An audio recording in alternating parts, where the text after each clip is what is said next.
ತೆರಿಗೆ ಕಟ್ಟದವರ ವಿರುದ್ಧ ಬಿಬಿಎಂಪಿ ಈಗ ಹೊಸ ಸಮರವನ್ನ ಸಾರಿದ್ದು ಪ್ರತಿಷ್ಠಿತ ಕಂಪನಿಗಳಿಂದಲೇ ತೆರಿಗೆ ಕಟ್ಟದೆ ಮೋಸವನ್ನ ಮಾಡಲಾಗ್ತಾ ಇದೆ. ಸೊ ಯಾರ್ಯಾರು ಇಂತಹ ಪ್ರತಿಷ್ಠಿತ ಕಂಪನಿಗಳು ತೆರಿಗೆಯನ್ನ ಕಟ್ಟದೆ ಮೋಸವನ್ನ ಮಾಡ್ತಾ ಇದ್ದಾರಲ್ಲ ಅವರ ವಿರುದ್ಧ ಈಗ ಬಿಬಿಎಂಪಿ ಹೊಸ ಸಮರವನ್ನ ಸಾರಿದೆ. ಆ ಒಂದು ತೆರಿಗೆ ಕಟ್ಟದೆ ಇರೋದನ್ನ ವಸೂಲಿ ಹೇಗ್ ಮಾಡಬೇಕು ಅಂತ ಹೇಳಿ ಬಿಬಿಎಂಪಿ ಈಗ ಹೊಸ ಪ್ಲಾನ್ ಅನ್ನ ಮಾಡಿಕೊಂಡಿದೆ.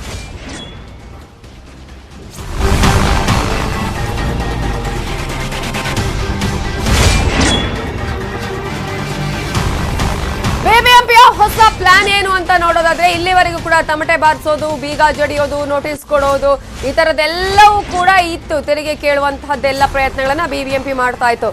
ಇನ್ನು ಮುಂದೆ ಅದ್ಯಾವುದು ಇಲ್ಲ. ಬದಲಿಗೆ ಡಿಜಿಟಲ್ ಮಾರ್ಗದ ಮೂಲಕ ತೆರಿಗೆಯನ್ನ ವಸೂಲಿ ಮಾಡುತ್ತೆ ಬಿಬಿಎಂಪಿ. ತೆರಿಗೆ ಕಟ್ಟದ ಕಂಪನಿಗಳ ಅಕೌಂಟ್ ಅಟ್ಯಾಚ್ಮೆಂಟ್ ಆಗುತ್ತೆ. ಕಂಪನಿಗಳು ಮಾಡುವಂತಹ ವ್ಯವಹಾರ ಇದೆಯಲ್ಲ, ಆ ವ್ಯವಹಾರ ನಡೆಸುವಂತಹ ಬ್ಯಾಂಕ್ಗಳ ಖಾತೆಯ ಅಟ್ಯಾಚ್ಮೆಂಟ್ ಅನ್ನ ಮಾಡಲಾಗುತ್ತೆ. ಈ ಮೂಲಕ ತೆರಿಗೆ ಹಣ ನೇರವಾಗಿ ಅಕೌಂಟ್ ಇಂದ ಕಟ್ ಆಗುತ್ತೆ. ಇನ್ನು ಮುಂದೆ ಯಾವುದೇ ರೀತಿಯ ವ್ಯವಹಾರಗಳು ಇದ್ರೂ ಕೂಡ ಬ್ಯಾಂಕ್ ಅಟ್ಯಾಚ್ಮೆಂಟ್ ಮೂಲಕ ಏನು ಈಗ ಮಾಡ್ತಾ ಇದ್ದಾರಲ್ಲ ಕಂಪನಿಗಳ ಕೆಲಸಗಳನ್ನ ಮಾಡ್ತಾರೆ. ಇಲ್ಲಿವರೆಗೂ ಕೂಡ ಬಿಬಿಎಂಪಿ ಆ ರೀತಿಯಾದಂತಹ ಬ್ಯಾಂಕ್ ಅಟ್ಯಾಚ್ಮೆಂಟ್ ಮಾಡ್ತಾ ಇರ್ಲಿಲ್ಲ. ಇನ್ನು ಮುಂದೆ ಹೊಸ ರೀತಿಯಾದಂತಹ ಒಂದು ಪ್ಲಾನ್ ಅನ್ನ ಬಿಬಿಎಂಪಿ ಮಾಡ್ಕೊಂಡಿರುವಂತದ್ದು. ಸೊ ಯಾವುದೇ ಅಲ್ಲಿ ಬೇರೆ ರೀತಿಯಾದಂತಹ ಇಲ್ಲ ಅನ್ನೋದನ್ನ ಹೇಳೋದಿಕ್ಕಾಗಲ್ಲ ಅಥವಾ ಕಟ್ಟದಿರೋದಿಕ್ಕಾಗಲ್ಲ. ನೇರವಾಗಿ EMI ಕೆಲವು ಕಡೆ ಕಟ್ ಆಗುತ್ತಲ್ಲ, ಆ ರೀತಿಯಾಗಿ ಇನ್ನು ಮುಂದೆ ಟ್ಯಾಕ್ಸ್ ಕೂಡ ಕಟ್ ಆಗುತ್ತೆ. ಇವೆಲ್ಲದರ ಬಗ್ಗೆ ಇನ್ನಷ್ಟು ಡೀಟೇಲ್ಸ್ ಕೊಡೋದಕ್ಕೆ ನಮ್ಮ ರಿಪೋರ್ಟರ್ ಆಶಿಕ್ ಮುಲ್ಕಿ ಈಗ ನೇರ ಸಂಪರ್ಕದಲ್ಲಿ ಜಾಯ್ನ್ ಆಗಿದ್ದಾರೆ. ಆಶಿಕ್ ಮುಲ್ಕಿ, ಇಲ್ಲಿವರೆಗೂ ಕೂಡ ಬಿಬಿಎಂಪಿ ನೋಟಿಸ್ ಅನ್ನ ಕೊಡೋದು ಹೇಳೋದು ಮಾಡ್ತಾನೆ ಇತ್ತು. ಈಗಲೂ ಕೂಡ ನಾವು ನೋಡ್ತಾ ಇದೀವಿ, ಎಷ್ಟೋ ಕಂಪನಿಗಳಿಂದ ಕೂಡ ಟ್ಯಾಕ್ಸ್ ಅನ್ನೇ ಪೇ ಮಾಡಿಲ್ಲ ಅನ್ನುವಂಥದ್ದು. ಬಿಬಿಎಂಪಿಯ ಈ ಹೊಸ ಪ್ಲಾನ್ ಏನು, ಯಾವ ರೀತಿಯಾಗಿ ಇದು ತೆರಿಗೆಯನ್ನ ನೇರವಾಗಿ ಕಟ್ಟಿಸಿಕೊಳ್ಳುವಂತಹ ಪ್ರಯತ್ನ?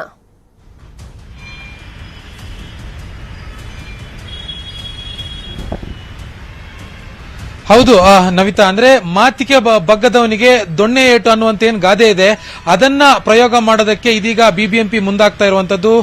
ಬೆಂಗಳೂರಿನಲ್ಲಿರುವಂತಹ ಬಹುತೇಕ ಅಂದ್ರೆ ಬಹುಪಾಲು ಪ್ರತಿಷ್ಠಿತ ಮಾಲ್ಗಳು ಜೊತೆಗೆ ಒಂದಿಷ್ಟು ದೊಡ್ಡ ದೊಡ್ಡ ಕಂಪನಿಗಳು ಬಿಬಿಎಂಪಿಗೆ ಕಳೆದ ಕೆಲವು ವರ್ಷಗಳಿಂದ ಟ್ಯಾಕ್ಸ್ ಅನ್ನ ಕಟ್ಟದೆ ಉಂಡೆನ ಹಾಕ್ತಾ ಬರ್ತಾ ಇತ್ತು, ದೋಖಾನ ಮಾಡ್ತಾ ಇತ್ತು. ಆದ್ರೆ ಈಗ ಇದ್ರ ವಿರುದ್ಧವಾಗಿ ಬಿಬಿಎಂಪಿ ಹಲವು ಬಾರಿ ನೋಟಿಸ್ ಅನ್ನ ಕೊಟ್ಟಿದೆ. ಸ್ಥಳಕ್ಕೆ ಅಧಿಕಾರಿಗಳನ್ನ ಕಳಿಸಿ ಕಟ್ಟುವಂತೆ ಒತ್ತಡ ಹಾಕಿದ್ದಾರೆ. ತಮಟೆ ಬಾರಿಸುವಂತ ಚಳುವಳಿ ಕೂಡ ಮಾಡಿದ್ದಾರೆ.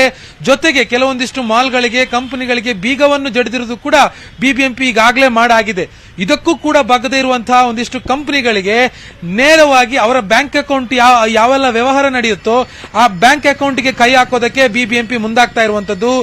ಐಟಿ ಇಲಾಖೆ ಅಂದ್ರೆ ಇನ್ಕಮ್ ಟ್ಯಾಕ್ಸ್ ಇಲಾಖೆಯ ಸಹಕಾರದೊಂದಿಗೆ ಅವರ ಸಲಹೆ ಸೂಚನೆಗಳನ್ನ ಪಡ್ಕೊಂಡು ನೇರವಾಗಿ ಆ ಯಾರು ತೆರಿಗೆಯನ್ನ ಕಟ್ಟೋದಕ್ಕೆ ಹಿಂದೆ ಮುಂದೆ ನೋಡ್ತಾ ಇರ್ತಾರೋ ಅವರ ಬ್ಯಾಂಕ್ ಖಾತೆಗೆ ನೇರವಾಗಿ ಕೈ ಹಾಕೋದಕ್ಕೆ ಬಿಬಿಎಂಪಿ ಅಧಿಕಾರಿಗಳು ಮುಂದಾಗ್ತಾ ಇರುವಂತದ್ದು. ಇದು ಹೇಗೆ ಕೆಲಸ ಮಾಡುತ್ತೆ ಅಂತಂದ್ರೆ, ಈಗಾಗಲೇ ನಾವು EMI ಮಾದರಿಯಲ್ಲಿ ಏನೋ ಒಂದು ಲೋನ್ ಮಾಡ್ಕೊಂಡಿರ್ತೀವಿ, ಆಗ ನೇರವಾಗಿ ನಮ್ಮ ಅಕೌಂಟಿಗೆ ಬಂದಂತಹ ದುಡ್ಡು ಕಟ್ ಆಗುತ್ತೋ ಅದೇ ಮಾದರಿಯಲ್ಲಿ ಅವರ ಅಕೌಂಟಿಗೆ ಡೆಪಾಸಿಟ್ ಎಷ್ಟು ಹಣ ಡೆಪಾಸಿಟ್ ಆಗುತ್ತೋ ಅಷ್ಟೆಲ್ಲ ಹಣ ಇವರ ತೆರಿಗೆ ಇದಕ್ಕೆ ಬಿಬಿಎಂಪಿ ಅಕೌಂಟಿಗೆ ಬರುವಂತ ಒಂದು ವ್ಯವಸ್ಥೆಯನ್ನ ಬ್ಯಾಂಕ್, ಐಟಿ ಇಲಾಖೆ ಮತ್ತೆ ಬಿಬಿಎಂಪಿ ಈ ಮೂರರ ಸಹಯೋಗದಲ್ಲಿ ನಡೀತಾ ಇರುವಂತದ್ದು.